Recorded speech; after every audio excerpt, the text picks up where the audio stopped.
بسم اللہ الرحمن الرحیم۔ حضرات گرامی السلام علیکم ورحمۃ اللہ وبرکاتہ۔ بحمدہ تعالی آج سے حج کے متعلق ہمارے سلسلہ وار دروس قرآن و حدیث کا آغاز ہو رہا ہے۔ آج ہمارے موضوع کا عنوان ہے حج کے مقاصد اور فضائل۔ حج دین اسلام کا اہم رکن ہے۔ جہاں تک تعلق حج کے مقاصد کا ہے تو سب سے پہلے تو یہ امت مسلمہ کا عالمی سالانہ اجتماع ہے۔ ساری دنیا سے مسلمان اکٹھے ہوتے ہیں، ایک دوسرے کے حال احوال سے آگاہی ہوتی ہے۔ مختلف ممالک میں جو مسلمانوں پہ ظلم و ستم ہوتا ہے، جو مسلمانوں کی پریشانیاں ہیں،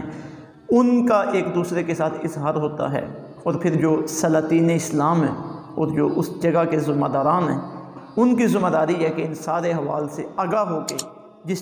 جگہ پہ مسلمان پریشان ہیں اور مسلمانوں کو تنگی کا سامنا ہے، ان کی فلاح و بہبود کے لیے کچھ کام کیا جائے، کچھ پلاننگ کی جائے اور کچھ عملی کارروائی کی جائے۔ اسی طرح حج جو دین اسلام نے مساوات انسانی کا درس دیا ہے، اس کے اظہار کا اور اس کے عملی پریکٹیکل کا ایک خوبصورت موقع ہے۔ پوری دنیا سے لوگ چلتے ہیں، لباس جدا ہوتے ہیں، قد و قامت جدا ہیں، رنگ جدا ہیں، زبانیں جدا ہیں،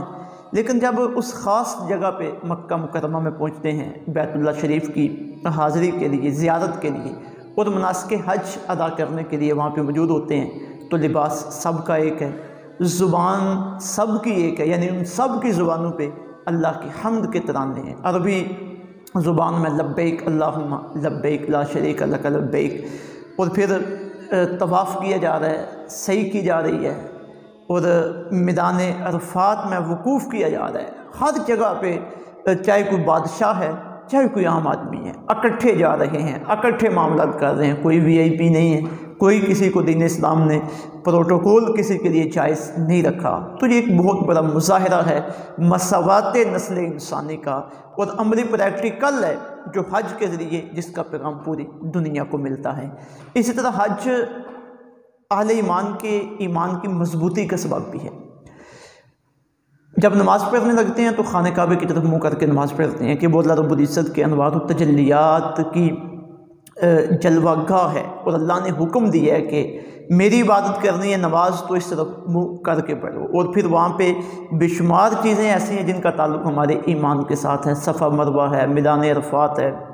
مقام ابراہیم ہے، رکن یمانی ہے جہاں انبیاء کرام علیہ السلام کے قدم لگے، اور ایک پوری تاریخ اہل ایمان کی اس خاص جگہ کے ساتھ وابستہ ہے۔ تو جب لوگ اپنے اپنے علاقوں میں ہوتے ہیں، اپنے اپنے ممالک میں ہوتے ہیں، تو ایک تصورات ہوتے ہیں، سنی ہوئی باتیں ہوتی ہیں، کتابوں کے اندر پڑھی ہوئی چیزیں ہوتی ہیں، قرآن کے پیغامات ہوتے ہیں، احادیث طیبات ہوتی ہیں، لیکن جب وہاں پہ جاتے ہیں اور جا کر ان ساری چیزوں کا اپنی آنکھوں سے مشاہدہ کرتے ہیں تو ایمان کو مزید تقویت ملتی ہے، ایمان کو مضبوطی ملتی ہے۔ اسی طرح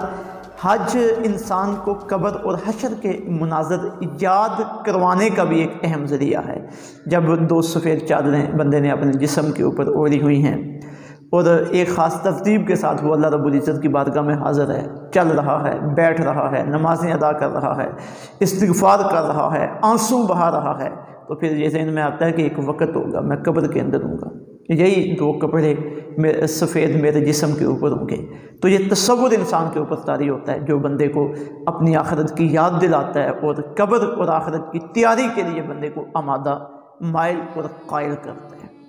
تو جہاں تک تعلق ہے حج کے فضائل کا، تو اس سلسلے میں بے شمار روایات، احادیث طیبات موجود ہیں۔ دو احادیث طیبات کو ہم یہاں شامل کرتے ہیں۔ صحیح بخاری شریف کی حدیث نمبر 1521 ہے۔ حضرت ابو ہریرہ رضی اللہ تعالیٰ عنہ آپ بیان کرتے ہیں اور اس بندے کی عظمت و شان کے متعلق جسے اللہ حج کی توفیق عطا فرمائے اور جو حج کر لے، فرماتے ہیں کہ قال رسول اللہ صلی اللہ علیہ وسلم، آقا علیہ السلام نے ارشاد فرمایا، من حج للہ، جس نے اللہ کے لیے حج کیا، یعنی حج کرتے وقت اس کی نیت دکھلاوے کی نہیں تھی، اس کی نیت اللہ کی رضا اور اللہ کی عبادت کی تھی، فلم یرفث ولم یفسق، اور اس نے حج کے درمیان نہ تو کوئی بد کلامی کی، نہ بد زبانی کی، ولم یفسق، اور نہ کوئی گناہ کیا، یعنی بڑی احتیاط کے ساتھ اس نے حج کے سارے رکن ادا کیے۔ تو اب یہ حج اس کے حق میں کتنا فائدہ مند ثابت ہوتا ہے، اور اس حج کی وجہ سے اس پہ کتنی کرم نوازی ہوتی ہے آقا علیہ الصلوۃ والسلام ارشاد فرماتے ہیں راجع کیوم ولدتہ امہ، تو اس طرح احتیاط کے ساتھ حج کرنے والا جب حج سے واپس پلٹتا ہے تو گناہوں سے اتنا پاک ہو چکا ہوتا ہے کیوم ولدتہ امہ، اتنا پاک کہ جیسے پہلے دن اس کی ماں نے اسے پاک جنم دیا تھا، اتنا بالکل وہ گناہوں سے صاف ہو کے واپس پلٹتا ہے۔ اسی طرح حضرت ابو ہریرہ رضی اللہ تعالیٰ عنہ سے ہی نسائی شریف کی حدیث نمبر 2625 مروی ہے، آپ بیان کرتے ہیں کہ حضور رحمت عالم صلی اللہ علیہ وسلم نے ارشاد فرمایا الحاج والعمار وفد اللہ، حج کرنے والے اور عمرہ کرنے والے یہ اللہ کے مہمان ہوتے ہیں،